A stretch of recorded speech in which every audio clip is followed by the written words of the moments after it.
Hey there, everyone. That sexy nerd is back again, and I'm kinda doing some more flashback history now. I love this guy's channel. This guy, I think, is new, and his videos are so interesting. I love them. Honestly, he makes me want to get back into extra history too. I know I've been missing a lot of videos from that channel too. I might actually start doing that. And really, all of this is making me miss Oversimplified. So, hooray! It's one of the reasons why I haven't been doing it. But again, I've been seeing a couple of videos from Extra History, and I feel like they're doing some good stuff. I also need to finish overanalyzing Avatar. It's like, if you guys want me to get back into that, let me know in the comments. But now we have the worst parties in history. Now, this got my attention. I was curious. And again, there's a lot of more videos I'm gonna want to do. However, I really have to tread lightly because it was like a real pain uploading the last video and getting it monetized. So that was a lot of fun. Hopefully this one won't be as hard to do. But I don't know, maybe some graphic stuff. Who knows? Because already they're like, the video's like, he was covered in poo. And I'm like, oh my God. I guess we're gonna see a lot of gross stuff. So, not much to say, really, right? Like, we just gotta get going into it. Just jump right in. And remember, please smash that like button if you want to see more sexy and nerdy content, and subscribe if you think I deserve it. And remember, sign up for my Patreon for all my latest reactions to my latest videos. Let's do this thing, y'all. Do you like to party? Yes. Come on, everybody likes to party, whether it's a little house party, a birthday bash, or a sultry soiree. You'll seldom find the kinds of people on Earth who don't like to let loose and have some fun. Yes. There's a few overlapping themes, though. A gathering of people in a set space. There's usually some kind of music, some dancing, some food, and if you're lucky, some drink too. People gossip, chatter, have meaningful conversations whilst they make friends, get up to hijinks, and make mistakes together. When you think about it, it's a very human trait. As I said, everybody likes to party. And when you travel back through history, you see those same patterns too. Humans, amongst everything else they had to do in their lives, held celebrations all the time. The past is just one big long line of parties. But nowadays, if you have a rowdy party, you might get a noise complaint, or the police might even knock at your door. But let's say regulations of all kinds in the past were a bit more relaxed. And so people from the past really did know how to party. If you were part of nobility or knew the right people, you'd experience banquets, feasts, and balls at the height of luxury, debauchery, and opulence. Parties could last for days on end. Gallons of alcohol could be spilled, and it would have been, by all measure, a good time. But sometimes that luxury or the size of the occasion can turn against the partygoers themselves, leading such events to go from being remembered as grand or important to tragic and even deadly. And today, we're going to tell you about a few of them. Now, something to bear in mind, however, is that even when a party goes absolutely swimmingly and everything goes to plan, you still pay a pretty brutal price. After all that booze, the next day can be pretty savage. Our first worst party happened in July of 1184 during the height of the Middle Ages, and dozens of people were crammed into a church's administrative building in Erfurt, Germany, during the Holy Roman Empire. The air there was tense, far from usual party vibes. The ruler of this region was King Henry VI of the Hohenstaufen dynasty, but he wasn't necessarily the one calling the shots. The Holy Roman Empire at the time was a patchwork of principalities across Europe, but Henry was also the son of the actual Holy Roman Emperor at the time, Frederick I, Whilst on campaign, the emperor sent his son to go and solve a growing problem among the lands. A Hoftag, or an informal assembly, was declared and would be held at the modern site of the Erfurt Cathedral. The gathering was to address the dispute between the Archbishop of Mainz, Conrad of Wittelsbach, and Ludwig III, Landgrave of Thuringia. The gathering aimed to address a dispute, the origins of which have been lost to history. Land disputes were pretty common in this part of the world at this time, and it was a politically tense atmosphere. So, when a determined Henry summoned dozens of aristocrats and high-ranking officials from across the empire to mediate and resolve the feud, they went. Who would dare, after all, say no to the king and the emperor? The Hoftag commenced on the morning of the 26th of July as dozens upon dozens of delegates entered the citadel. The numbers aren't exact, but you could estimate around a few hundred people to be present. However, what we do know is that the most important guests, Conrad, Ludwig, and Henry, were all there. And with such a bitter rivalry in the room, it wouldn't be long before things would turn to disaster. But actually, when it did come, it had nothing to do with the feud. You see, the church was pretty old, being a site for other Christian buildings for hundreds of years. The cathedral complex included a number of buildings, not just the main cathedral, and back then, administrative matters of state were much more closely linked to the church than they are today. All of this really means is that all of these noble delegates had gathered inside a pretty small reception hall on site. But trouble was brewing beneath them. A large number of people were standing just above the main latrine for the complex. This is just how some buildings were designed from back in the day, and it was little more than a pit full of waste. But eventually, there were so many delegates standing on old wooden floors, likely weakened by the fetid material below, that the floor gave... No.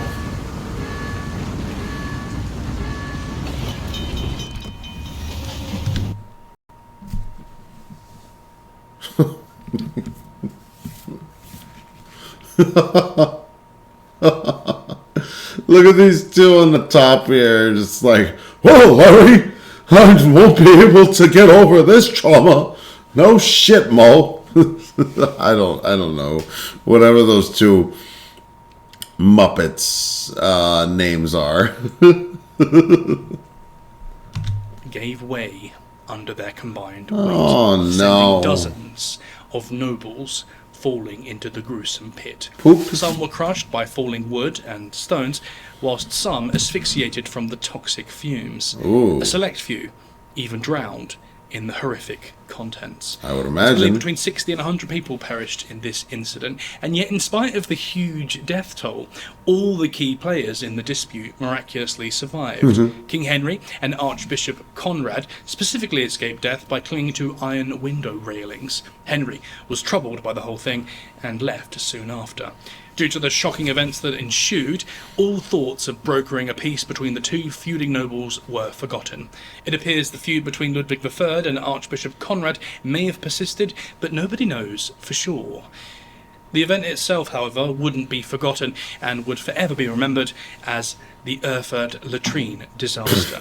And despite the outcome of the dispute, it can be seen as a moment where dozens of men drowned in feces for nothing. Pool party. You know. Kinda like Conquer's Bad Fur Day. I am the great mighty Pooh, and I'm going to throw my shit at you.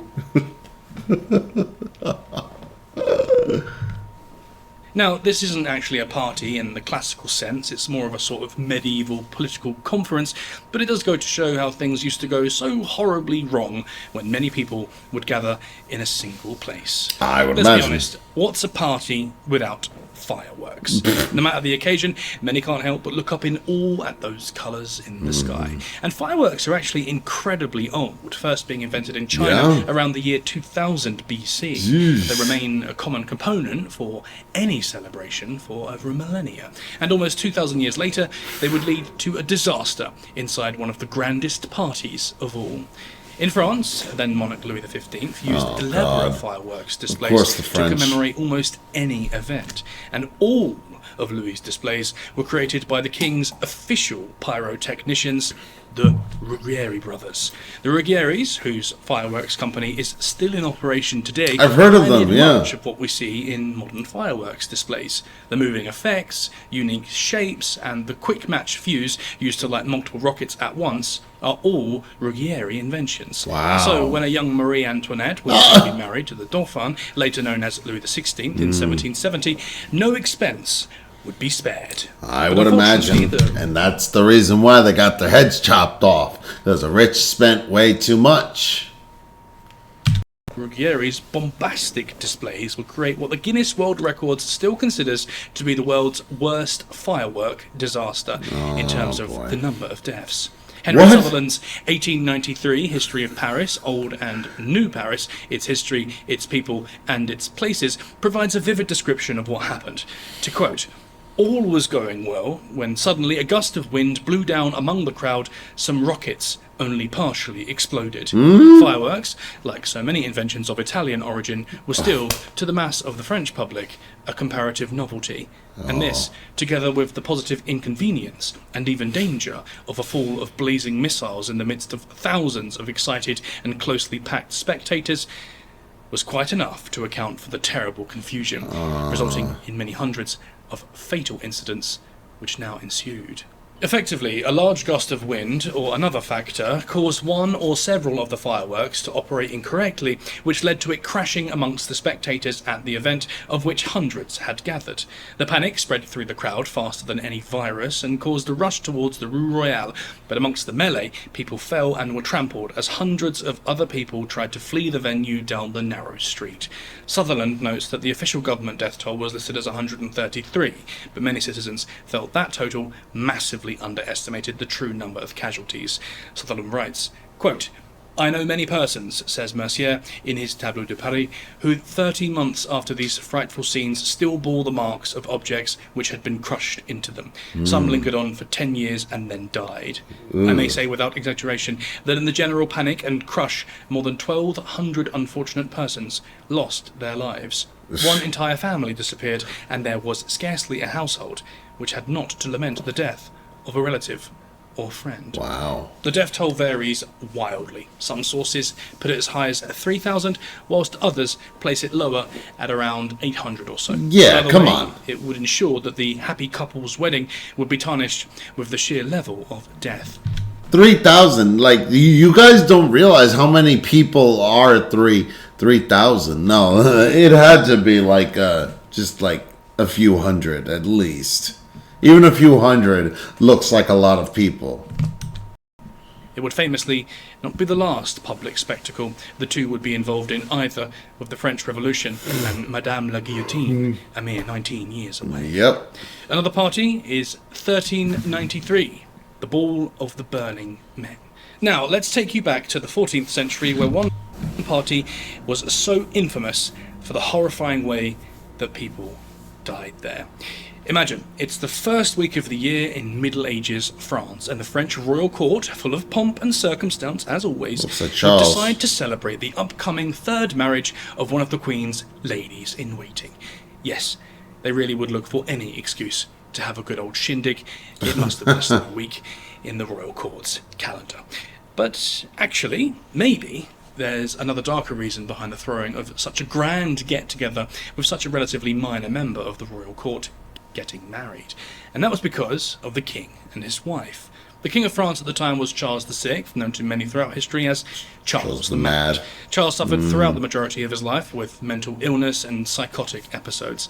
Later in life, for example, he would at times believe himself to be made of glass. I saw this guy's picture and I'm like, oh, are we talking about this guy? I thought they'd just been using it as like a passerby, but no, as soon as I saw this guy, I'm like, oh no, not this story. And would have to take precautions to ensure he wouldn't be broken. There are many other examples of his delusions, but because the king's attachment to reality was temperamental, his wife, Isabeau of Bavaria, went to great lengths to surround him with exotic fashions and entertainment. The entertainment for this wedding, and distraction for the king, then was to be known as Charivari, a raucous performance by 6 senior knights of the court, dressed as wild men of the woods. Costumes for the Charivari The were made hell? of linen soaked in pitch, onto which was stuck frayed flax strands, making the dancers look hairy and wild. Similarly, hairy masks covered their faces, the great game being to guess who the dancers might be. It would be a night like any other, decadent costumes, lots of wines, and great laughter. Or at least, that was the plan. Because, well, you see, there were a few things that were slightly different about this bash. What few in the audience knew was that one of the dancers was Charles himself, the Mad King. The other was that the costumes of the men, made of pitch and flax, were incredibly flammable. People knew this, and it was decreed that no candles or torches were to be brought into the room during the performance. This news, however, did not reach the brother of King Charles, Louis, the Duke of Orleans, who appeared both late and drunk alongside his torch-carrying entourage. All of this sadly led to very predictable results. One of the dancers eventually caught a spark from one of the torches, and that's all it took. As the dancer flailed around mid-immolation, he would set fire to some of the other dancers too, and chaos ensued. When the Queen saw this spectacle, she just fainted, knowing her husband was one of the dancers. Thankfully, the king was slightly further away, close enough to the hero of this story, the Duchess de Berry, who was only 14 or 15 at the time. She recognised the king and shielded him from the sparks with the layers of her skirts. One other dancer managed to save himself by jumping into a barrel of wine, but the 4 others burned to death. The king had narrowly survived death himself, but the people of Paris were furious when they learned that the king's life had been risked in such a trivial way, and the truth was, he was very lucky to be alive.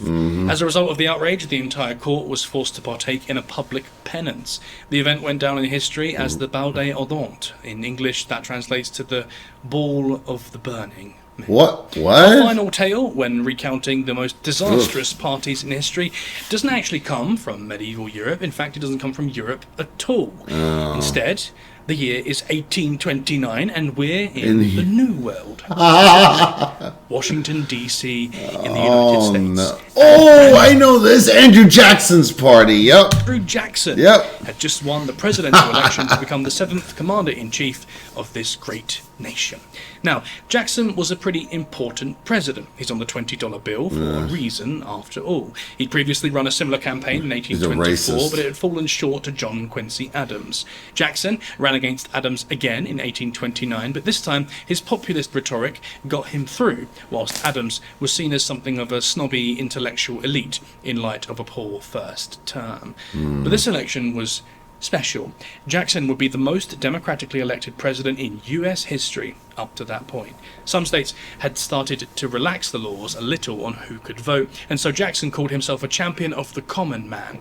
And to many, he really was. The race was relatively close in terms of percentages of the vote, 55% to Adams's 44%, but Jackson carried 15 states to Adams' 9, which made it somewhat of a blowout in the Electoral College. So this champion of the people getting elected was a huge deal to a lot of folks, and between 20 to 30,000 people descended on the Capitol to celebrate, setting up makeshift camps and driving the cost of hotel rooms skywards. For the inauguration, the Jackson administration decided to uphold an earlier presidential tradition where the White House held an open house on Inauguration Day in line with the kind of man of the people shtick.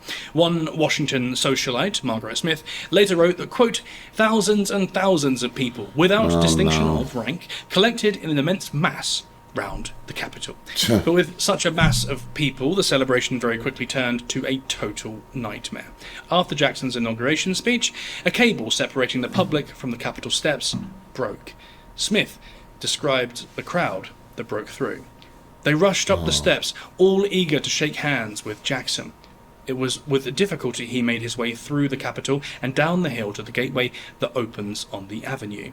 Here, for a moment, he was stopped.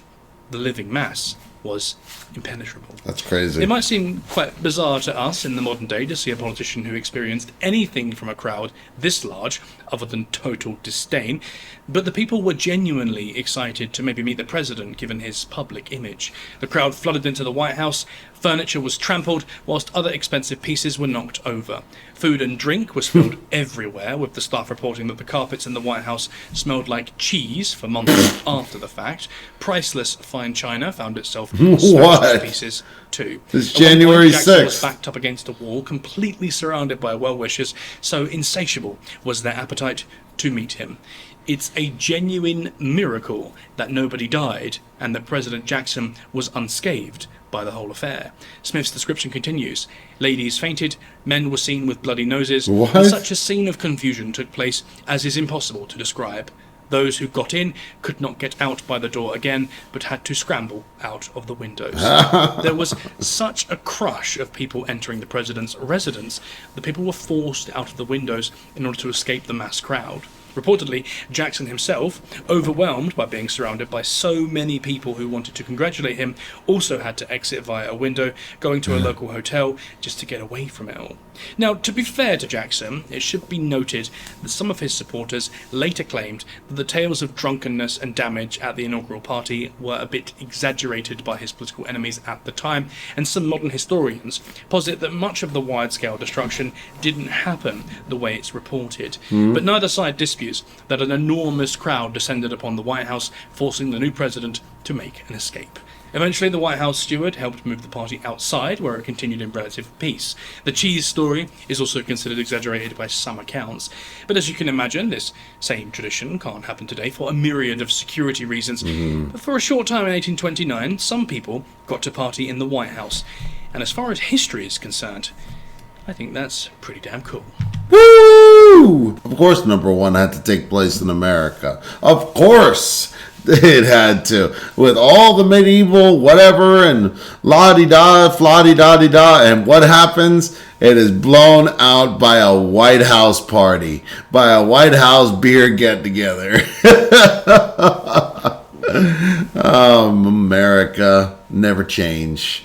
But, yeah, it kind of was deservedly so. I feel like there are more parties that he could have pulled from, but you know, hey, what are you gonna do? I mean, wasn't the wedding that Game of Thrones was based on, the two events were technically parties? I don't know, maybe. But yeah, it's such interesting stuff, and I can't wait to watch more of his videos. I thoroughly enjoyed that, and I want to find out some more. But a lot of this stuff is very dark. But anyway, I'm completely done with King of the Hill, so now I gotta edit them and I gotta put them up. And I'm going to be starting Gen V, as well as bring out the Lilo and Stitch movie, as well as some other movies that I have in store for you guys. So stay tuned. And remember, please smash that like button if you want to see more sexy and nerdy content, and subscribe if you think I deserve it. And remember, sign up for my Patreon for all my latest reactions to all my latest videos. And I'll see you on the next episode.